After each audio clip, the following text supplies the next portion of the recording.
something flan. You got me rocking and a rolling, rocking and a really vibrant. And welcome to Monkey Suck Hello Force. everybody, welcome to a new series of Monkey Suck Force podcasts, this time with proper structure in, haven't we, Scott? Sort of. We've discussed it a bit in length. Anyway, I am Daniel Fieldhouse, hello, winner of the inaugural round robin invitationals of Tewkesbury's very own prestigious charades tournament, 3 years in a row. And I'm Scott Bate, and I once punched a badger in the face. You've been a bit harsh on yourself. I seem to remember you winning the Fishmonger of the Year a couple of times. Yeah, but I mean, that's before it went on commercial. That's before all the big sponsors got in with That's their big claws of fate. Damn you, Coca-Cola. Damn you! Damn you, conglomerates. Anyway, right. As this is the first one that we're making, it might be a bit weird and slapdash and stuff, which is why you had the amazing intro about a minute ago. But we've got weird news stories, we've got random shitty bollocks, and if you're lucky, there might be a chocolate bar in it. Yeah, there might be sellotape to the bottom. You'd have to put your hand in. Well, the way to get to it is go to your computer and delete System 32 off your computer. Yeah, that's how you get chocolate bars. They come out of the disk drive. When you delete System goes, 32. Anyway, are we going to, because it's nearly New Year's, we're sat here with a couple of hats on and one of them blower things to go. Yeah, and we've got stuff like that. Talk about the New Year and the random stories and stuff, and there might be something at the end for you to, celebrate with. So enjoy. Thank you. Here's the podcast.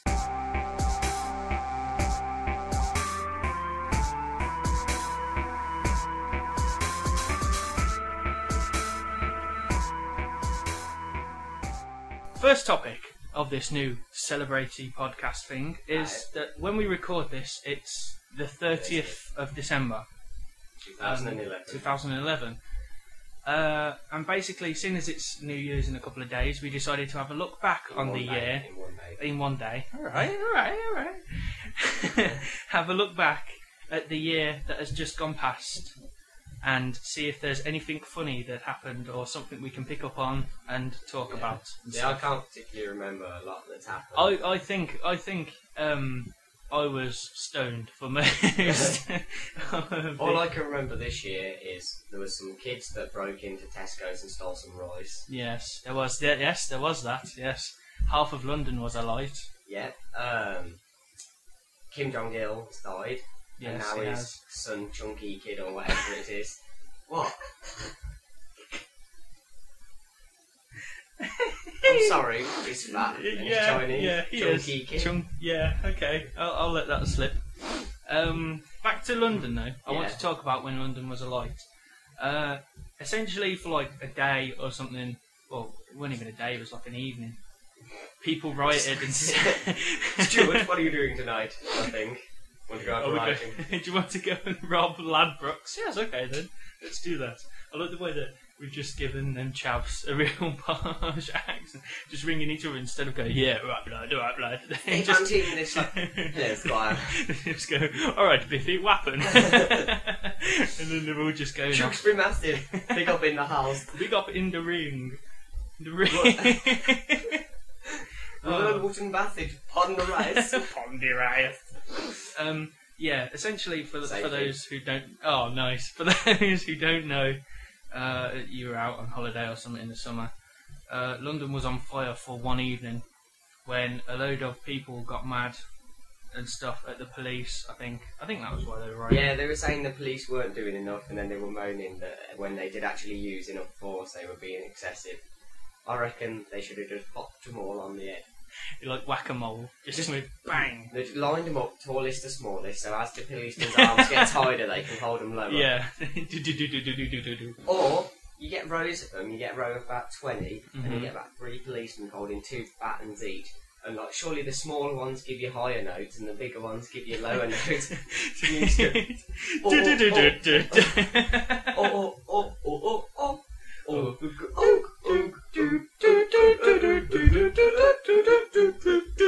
this is why we aren't in the police force. Yeah, this is why, because we'd be in the line-up rooms, just going along, just going, bing, bong, no, you swap round. Trying to tune one in. Yeah, I'll turn your neck slightly. Yeah, but the thing I found I liked the most was that picture of that kid, and it's been all over like all the review shows of the year and stuff of late, of a kid who, along with everyone else who was writing and stuff, robbing stuff from shops, took from Tesco's a bag of rice, basmati rice. Yeah, but Tesco's value basmati. Tesco's They didn't even go for tilde or his ass. It was just toenail clippings. The Uncle Ben's was there on the side ready for him, but no. No, the Tesco's bag was bigger. He would have got more meals out of that. Uncle Ben's was there going, damn boy, why do you not take my rice? He's very protective over his I wife. don't know why he speaks like that either. I don't know. Or he could be like Morgan Freeman. As I said there on that shelf, join those riots. I noticed my rice was being undone. My rice was in debt. Is it to do with my flavour? Or is it just my colour? I don't know anymore. Oh, brilliant. Anyway, that was some of the year, and I think if we keep filling up the podcast with that, it's going to be about 4 hours. So, shall we? We shall move on to next thing. Jingle, please.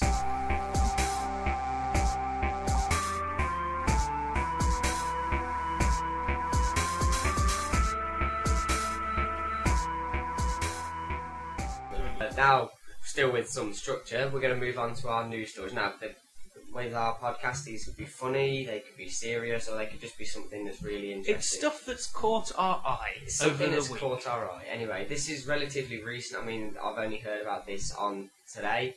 On today? Today. On today. On today's show! Yeah. And there's a country that's actually going to lose a day, when I can read what I've written. The South Pacific island nation of Samoa is skipping forward a day from midnight on Thursday. Well, obviously, because they're on the opposite side. They're on the opposite side of the wheels. I think they're still on Thursday at the moment. Or they're done. It blows my mind! There's something. They're not on the same I don't clock. pretend to be a worldologist. A worldologist. But anyway, if you are a worldologist, you get a degree in worldology, and you can go and surf worlds and stroke them, like dolphinology. I think it's called dolphinology. Dolphinology. Where you just stroke them and go, "Oh, Pippin!" Is this your idea of what every single degree is? Yeah. If you get a degree in doctornomy, you go and be a doctoring. If you get a thing in dentist, you get to pick food out of the teeth and put it in a bowl. Oh my god, a cat's just fallen out of the window. That was Coca-Cola striking back. My bottle of Coke fell on the floor. Yeah. Anyway, continuing with it. Right, okay. Basically, it's because the island's moving across the date line over there. Let's have a look at that. It's happening because the nation is shifting across the international date line, so it's in line with trading partners such as Australia, China and New Zealand, which are currently nearly a full weekday ahead of it. How are they moving across a date line? Tectonic plates. Have you ever seen that film, Bambi? I have. It has nothing to do with it. I've seen that film, Bambi, and its relevance to this story. What's that one with Tommy Lee Jones in the city, and there's a volcano that... Is it called Volcano? I think it might be. And you know, in... I can't remember where it is, Los Angeles or something like that. There's the tectonic plate lines that shift and cause the volcano and everything spew up. Under the earth, there's like 7 meters plate lines. Big old plates. As they move, they basically shift. But because it's going across the date line, it needs to change its day. Because as you go around the world, there's actually a day leap from there. Well, you can't see from left to right. Yeah. I wondered how it moved because I thought it was all attached to the same thing. Like I didn't. Oh no! They are all attached to if they're attached to different plates though. Yeah. Because don't forget the plates are constantly moving. They're not necessarily touching in certain places, and don't forget the seas included in that as well. Right. Okay. I get it now. So very intriguing, and there's going to be loads of blokes going. I'll meet you at the pub on Thursday or Friday. Waking up and going, oh, it's Saturday, what happened? Fucking hell, how much did I drink? All the people that are going to be waiting in there, all the people in there that are going to be waiting to go to go to Thingy today, Iceland, to pick up the party food for New Year's Eve. What if your birthday's on the 30th? That is quite right. Yeah, that is a very good point, actually. What do they do? That's unfair. They're just missing Sorry, tomorrow on 36. Well, no, you're not. Daddy, what have you got me for my birthday? Fuck off. It doesn't exist. Anyway, that's my humorous and witty story. What is your retort story? Well, my retort story, the backhand of tennis stories, as it were. Oh, I can't reach it. 15 love. No, 1. The story I have found this week was a story containing 2 little boys from Brazil. 2 little boys from Brazil had 2 little toys. Each of them had a wooden horse. No, they didn't. Each of them had cholera. Anyway, right. I wrote about this for a blog thing, but essentially these kids, they were like twins, but one of them wasn't formed in the uterus. I think I'm not. Yeah, inside. In the belly bits. Where there's a little factory that puts all the babies and they together. just pump it out, and then one machine didn't make it properly, or had a malfunction, the quality control. He was having problems at home. Yeah, he couldn't be bothered to. He go, I'm not coming in today, but we've got a big one on. Oh, I can't be bothered. And he's just like, oh, so I don't know what happened, but one of them didn't form properly and attach to the other one. Yeah. So in essence, it looks like he's got 2 heads. Yeah. Is it all internal organs are separate or? No. They've got one set. They have one set, but they have 2 backbones, which is weird. Yeah. 2 backbones and 2 brains and mouths. They're not connected by the head. They're connected it's sort of like as it goes down into their chest. Yeah. And so if their dad ever tells them you've not got enough backbone, so. Well, actually, we've got 2. How many have you got, Dad? I thought so. What happens when they get older and they start fighting? Stop hitting yourself. Stop hitting yourself. But you're hitting yourself as well. Yeah, that's what I was thinking of. Whether are they just going to crawl around in circles because they're going to be? I was thinking because if they're like if they have 2 sets, if they have 2 like spinal columns and stuff, and whether they control different halves of the body. Yeah, it was I saw a TV program where there was 2 American girls. You showed me that, actually. Yeah, I showed you that link. Yeah, and that blew my mind. And basically, they've got separate. They control a leg and an arm each, or they control their side of the body. And they were saying as they press their finger across the stomach, there's a certain line in the middle where one can't start feeling it and one stops feeling it. And they had to take their driving test twice because they needed a driving license for either of them, even though they both have to go in the car to drive. Oh, bless them. Oh. But it's stuff like that always captures my interest in weird freaks? Stuff. No, be careful with your words. But I wish them no harm, and all the best to them and that. But I hope they can find jumpers when they go on. See, my brain is so stupid that I will come up with weird scenarios, like the driving test thing. Like that is more interesting to me than they control. I mean, yeah, it's fine that they control half the body, but the driving test. The fact that sorry, I had to breathe in a bit of a snot then, and click in my mouth. The fact that say if one, as a hypothetical situation, right, got a job. Yeah. Would they both have to be employed? Say. One of them's there going, come on, we've got to get up for work. No. No, Barbies. What if one of them turns out gay? Yeah, well, again, it's all this kind of stuff. What if one has a relationship? What if one of them's straight, one of them's gay, and the one goes, it's my turn to use the penis today? Come on, we've forayed way too much into the abyss now of what's deemed relevant. Oh, we're going to hell. I've already got a one-way ticket, it's okay. And that's the end of the news. That's the end of the news. I hope you didn't laugh too much because you're going. Because you're going to hell with us. We'll pop round in the car and take you all down in one. Go around your nan's house with a pitchfork and a cave. Is Sarah there, please? Anyway, that's the end of the news. Jingle time.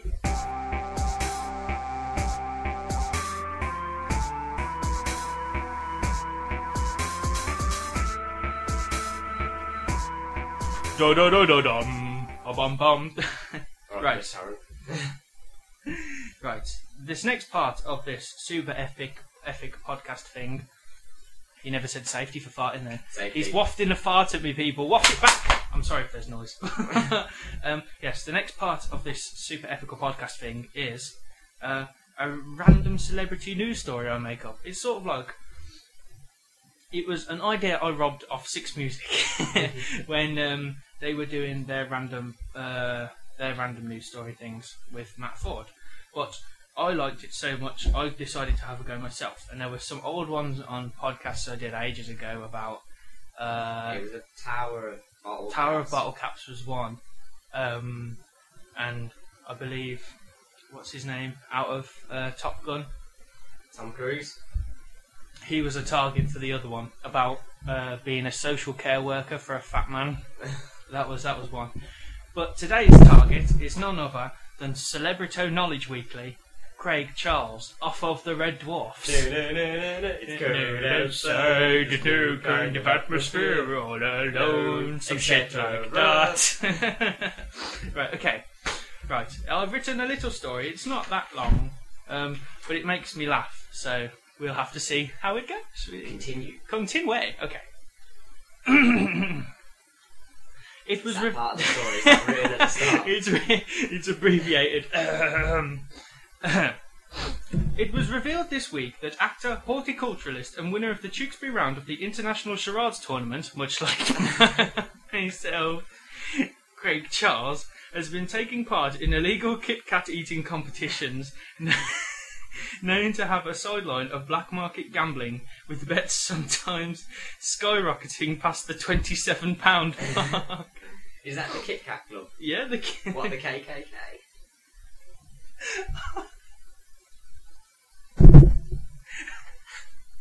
Oh my god. I need a life. So, Anyway, bets above £27 or yes, around. bets above £27. Sorry about that. I got lost in my own thought. In an interview with the Red Dwarf star, conducted by What Kit Kat magazine, Craig revealed that after the filming of Series 8, depression got to him, and a conversation with fellow actor, scrap heap enthusiast, and recent taxier of B-list celebrities on Dave's carpool, hint hint. Can you guess who it is, Scott? Is it Arnold Rimjob? No, it's this bloke who plays Croydon. What's his name? Lawrence Llewellyn. Bowen. No. Lawrence Llewellyn. It's got Lawrence in there. No. It's got You got Llewellyn, right? What's Robert Llewellyn. Yes, give that man a pony. Lawrence Bowen as Crichton. I think we're going to need to redecorate it inside of your house. This wall can be cockpit magenta. needs scatter cushion. B-list celebrities on Dave's carpool. Robert Llewellyn. Got him snacking on the shareable chocolatey treat. After... Struggling to read your own writing. I don't even know what that says. Let's have a look. What's that? After chi-inflating? I don't know. After... Okay. Chocolatey treat. After inflating by 12 stone in 2 nights because of Kit Kat consumption, Mr. Llewellyn returned to Charles's 3-star Clapham flat and literally shat himself when his friend's 30-stone chocolatey form advanced towards him. He stated that the previous night he had won £113 off Jimmy Carr by eating 86 kilos of the Nestle treat. This dedication landed him the role on Coronation Street he longed for, but under one condition: losing 15 stone of blubber.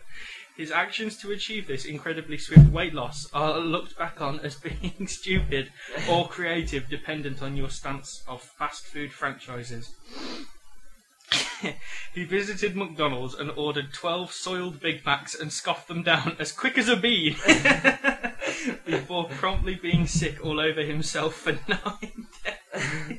He is currently returning to filming Red Dwarf, but wishes he could get funding for his self-penned musical Broadway show about a robotic pig called Nigel, who wants to get into politics but is held back by his disability of having 3 wooden legs and a Welsh accent. True story, folks. True story. That's completely true. That is 100% genuine. Fake I'm lies. sweating.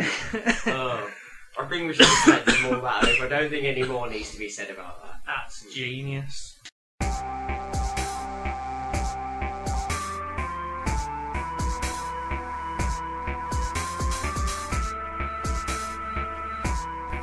We hope you enjoyed listening to this, and we hope you didn't pirate it. Pirate! Why would you pirate it? It's free. I was going to say.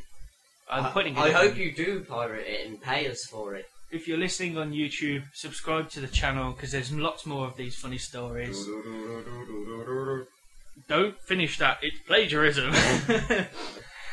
But yeah, so we decided as a little treat, we're going to sing you an outro song. And if you want any correspondence with the show, we're professional now. We're professional, yes. Email us at, I don't know which email address to use. We'll just use the YouTube one. Yeah.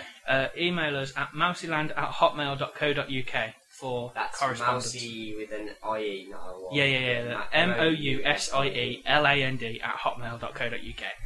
And we shall read your stories out on the next show if they're funny and lols and stuff. If they're shit, then no.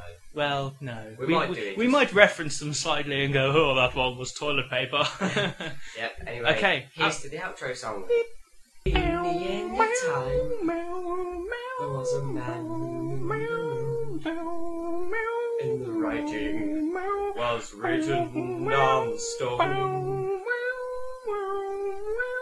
In the ancient times, an artist led the way, but no one seemed to understand. In his heart he knew the artist must be true, but the legend of the rent was way past due. Hit that bass. Oh, you think you'll be just fine without me, but you're mine. You think you can kick me out of the band, but it's just one problem there. The band is mine. How can you kick me out?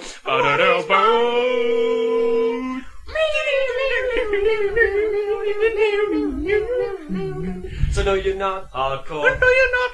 Unless you live hardcore. But the legend of the rent was way hardcore. Grab him by the scrots. Everyone's head in the world just explodes. And Petty Productions signing off. Yes. Goodbye. Goodbye.